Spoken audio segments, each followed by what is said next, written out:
Sofyan, di mana sekarang? Kita di Gunung Gede. Gunung Gede ya. Ini double summit ya. Kalau sampai insya Allah.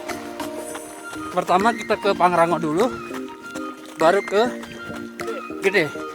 Nanti turun ke Surken. Teman-teman, alamnya lagi bagus, cerah.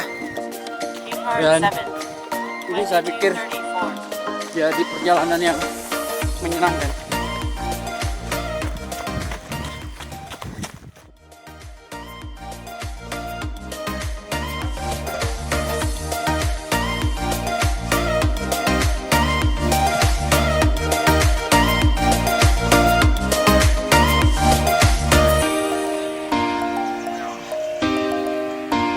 Luar biasa ya.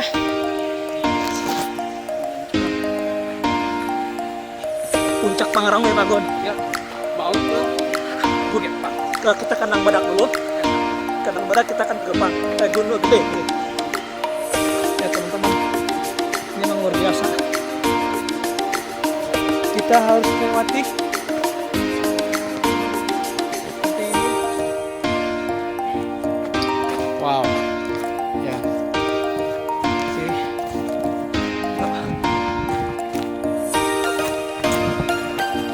Oke. Ya, ternyata jalur Pangrango saya kira dengan Salak agak mirip ya. Ya, mirip-mirip. Iya.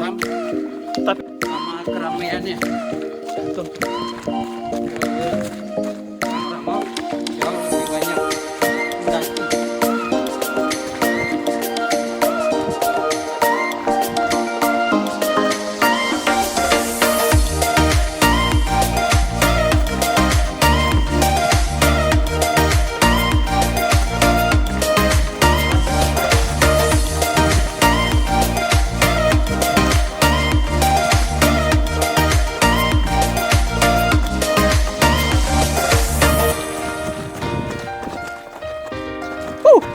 keren sekali Pak Gon.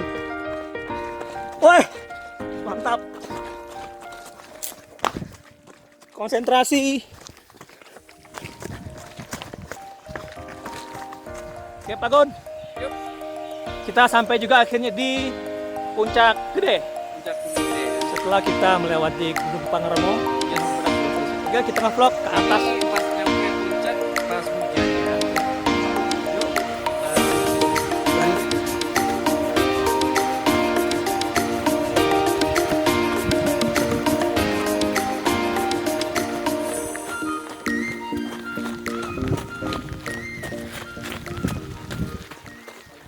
di vlog kita.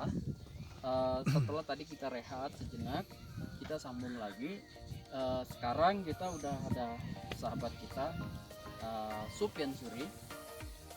Ini sudah juga berkali-kali run bersama kita. Saya untuk Sofyan ingin tanya begini, karena beberapa teman kita kan sahabat kita ya, runner itu bukan 1-2 yang kena COVID. Mungkin ya, dugaan sebagian orang itu soal protokol sebenarnya pada saat mereka berlari, karena banyak yang satu kena, beberapa dalam komunitas itu kena ya. Oke, mungkin pengalaman Sofyan bisa sharing gimana supaya kemudian kita lari, kita bisa enjoy, menikmati alam, tapi juga kita bisa terhindar dari COVID.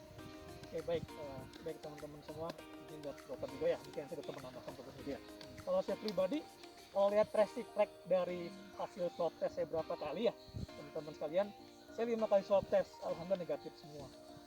Kemudian saya antigen 2 kali, alhamdulillah negatif semua. Rapid antigen 2 kali, rapid antibody 2 kali, itu hasilnya negatif semua. Apa teman-teman? Ya tentu saya bersyukur sama Tuhan yang Maha Kuasa ya, berkat dia masih dijaga lagi untuk kita. Tapi saya sebagai manusia tentu tidak hanya sebatas itu kan, tetapi bagaimana kita berikhtiar Pak Gun ya. Iya. Berikhtiar bagaimana menjaga supaya saya sendiri dan juga teman-teman tidak terinfeksi COVID-19 gitu Pak Gun. Nah, pertama sih saya tentu sangat ketat Pak Gun. Pertama, saya punya 2 senjata. Pertama adalah hand sanitizer, yang kedua adalah masker. Ini yang selalu saya bawa kemana-mana ketika kami teran teman-teman sekalian. Yang ketiga tentu physical distancing. Nah kalau ini kapan saya pakai biasanya contoh ketika saya veteran kita mungkin makan di tempat tertentu ya tentu kita semprot dulu beberapa bagian yang kita semprot. Itu pertama ya. Ya. Atau kalau kita habis megang barang atau ketemu orang atau kita mungkin sempat mampir di warung gitu ya. Jangan lupa cuci tangan menggunakan hand sanitizer karena ada potensi atau risiko COVID di tempat tersebut. Itu yang pertama. Yang kedua masker. Nah, masker ini kita pakai ya satu kali Pak Gun ya. Ya. Ketika kita bicara kita pakai masker. Kemudian ketika makan. Nah, makanan ini penting Pak Gun nih. Saya perhatikan. Kadang lupa ya. Betul, kadang lupa. Nah, kalau saya pribadi biasanya nih, kalau nggak bisa menjaga jarak, udah masker saya pakai. Caranya adalah saya makan begini. Buka dikit, saya makan, saya pakai masker saya. Ketika saya nggak bisa menerapkan physical distancing, saya pakai masker kita makan. Kalau bisa, saya jaga jarak. Jaga jarak 1 sampai 2 meter ya. Itu cara kita bagaimana memastikan supaya diri saya terjaga dari bahaya COVID-19. Itu sih Pak Gun yang selama ini saya terapkan. Oke, menarik sekali. Ya. Yang intinya sebenarnya itu kembali ke kita ya. Betul. Well prepare, terus kemudian kita juga tetap tidak abai dengan protokol kesehatan. Mungkin ada tips dari seorang dokter. Ya. Jadi kalau misalnya khususnya olahraga lari, kan banyak yang mempertanyakan, boleh nggak sih lari pakai masker? Apakah harus lepas masker? Sebenarnya dilihat itu intensitasnya. Jadi kalau misalnya kita intensitasnya tinggi lari, boleh lepas masker dengan catatan lari di tempat yang sepi. Di tempat yang sepi dan dicari waktu yang benar-benar sepi.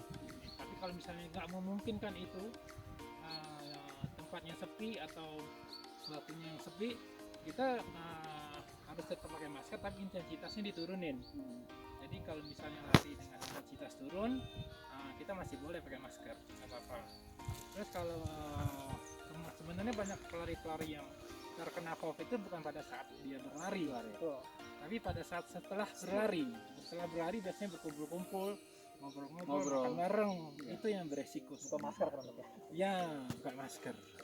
Jadi kalau pada saat lari, asalkan kita nggak berkerumun, kalau misalnya kita masih berlari bertiga, biasanya kan masih ada jarak tuh nggak apa-apa. Tapi kalau misalnya udah selesai lari, harus tetap pakai masker. Oke teman-teman, menarik sekali. Jadi kita selalu berupaya selain menikmati lari, kita juga ingin memberi edukasi. Sesimpel mungkin dari apa yang kita alami, kita bagi. Nanti selain nanti kita akan cerita alam, misalnya bagaimana nanti Suruken ini Mandalawangi, nanti kita akan tunjukin misalnya puncak Gunung Gede. Untuk teman-teman sekalian, kali aja kemudian teman-teman satu ketika mungkin tertarik untuk datang ke lokasi-lokasi ini. Teman-teman tetap berpikir tanpa kejumudan, bergerak tanpa kekerasan, bermanfaat untuk kekitaan. Berlari adalah perayaan kegembiraan. Terima kasih. Mantap.